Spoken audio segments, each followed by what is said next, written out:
ஆனால் இந்த மேலே போட்டிருக்க சைலோ D4 2017 மாடலு 2 ஓனர் வண்டினே. வண்டிக்கு எஃப்சி இன்சூரன்ஸு டேக்ஸ் எல்லாமே இப்போ தான் முடிஞ்சிருக்கு, 24 முடிஞ்சிருக்குண்ணே. லைஃப் டேக்ஸ் மட்டும் போடுற மாதிரி இருக்கும், பெண்டிங் டேக்ஸ் எதுவும் கிடையாதுண்ணே. லைஃப் டேக்ஸ் மட்டும் போடுற மாதிரி இருக்கும் எஃப்சி இன்சூரன்ஸ் எடுத்து. வண்டி 185 ஓடி இருக்குண்ணே.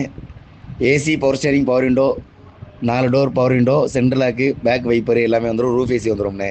வண்டி D4 வேரியண்ட்டு. வண்டி 2 டயர் வந்து ஒரு 3/4 கண்டிஷனில் இருக்கும், 2 டயர் ஒரு 1/2 கண்டிஷனில் இருக்கும்ண்ணே. சின்ன சின்ன டிங்கர் வேலை இருக்கும்ண்ணே. ஒரு 10 ரூபா 15 ரூபாய்க்கு டிங்கர் வேலை இருக்கும். அதை தவிர்த்து வேறு எந்த வேலையும் கிடையாதுண்ணே. வண்டி இருக்கிற ஆசிட்டிஸ் கண்டிஷனுக்கு 235 சொல்லியிருந்தாங்க. ஒரு 225 இல்லாட்டா 220க்கு ட்ரை பண்ணலாம்ண்ணே. அதுக்கு கீழே உடையாது. வண்டி சென்னையில் பார்க்கணும்.